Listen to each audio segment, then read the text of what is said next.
everyone. I'm Alyssa Brazino, the producer of Cockpit Counsel. Welcome to Tim's Take, where Tim talks about current events and answers questions from you guys, the audience. Let's dive right in. So you've been the first in-house attorney at every company that you've worked for. What has that taught you?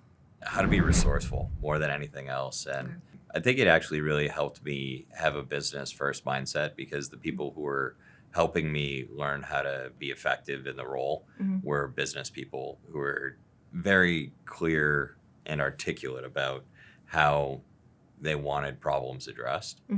And so obviously those people, not being lawyers, came at it from a very direct business perspective. And so thankfully I had the opportunity to not even deal with like changing something from this is a legal question into a business question. It was usually just presented to me as a business question.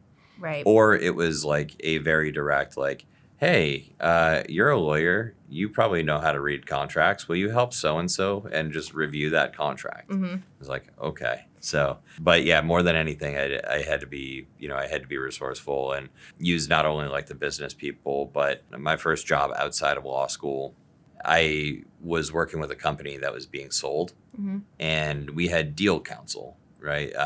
External counsel, big, top 10, top 20 law firm. And so I was also able to work directly with them and really get some like direction and almost mentorship from some of those attorneys. So if I had a question, I would just call them. Probably wasn't the best for the bills, but it was okay. You learned. So, yeah.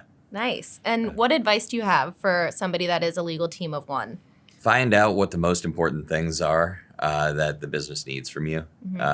If you're a legal team of one, you're likely to be very, very busy. So you just have to, and when I say figure out what's the most important, sometimes the easiest way to figure it out is to have your list of stuff and go to your manager, whoever that may be, and be like, what is most important to you on this list?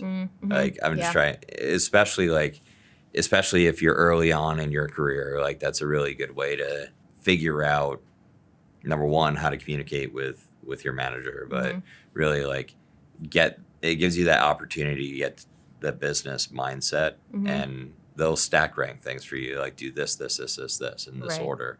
And that should give you a pretty good indication as to how they feel about your role in the business too. Nice. That's very good advice. And from there, how do you think about building out a team? It's a good question. Obviously we talk a lot about like using data to drive the decision, but if you're the first in-house hire, and depending on how early you are and how long you are sitting in the role, you may or may not have the opportunity to go and buy some sort of technology to help you get some of that data. And so maybe you're trying to collect it yourself, where you're actually just like looking at, okay, I did 5 contracts last week. Like maybe it's a self-tracking system, but largely I think it's an exercise in being able to quantify the work that you're doing. And typically when you're a legal team of one, you're doing work that is relatively visible. It's not like you're a legal team of one and you're like, I really got to get this like X, Y, and Z legal risk that's in the background shored up. It's more of, I have to review the contracts, or there's some transaction going on, or maybe there's a lawsuit going on, whatever it may be, some form of dispute.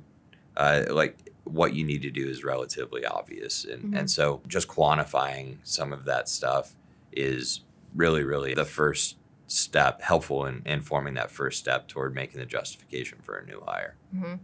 Nice. Awesome. Thanks for listening to Tim's Take. And if you have any questions, feel free to send them on over to cockpitcounsel@linksquares.com.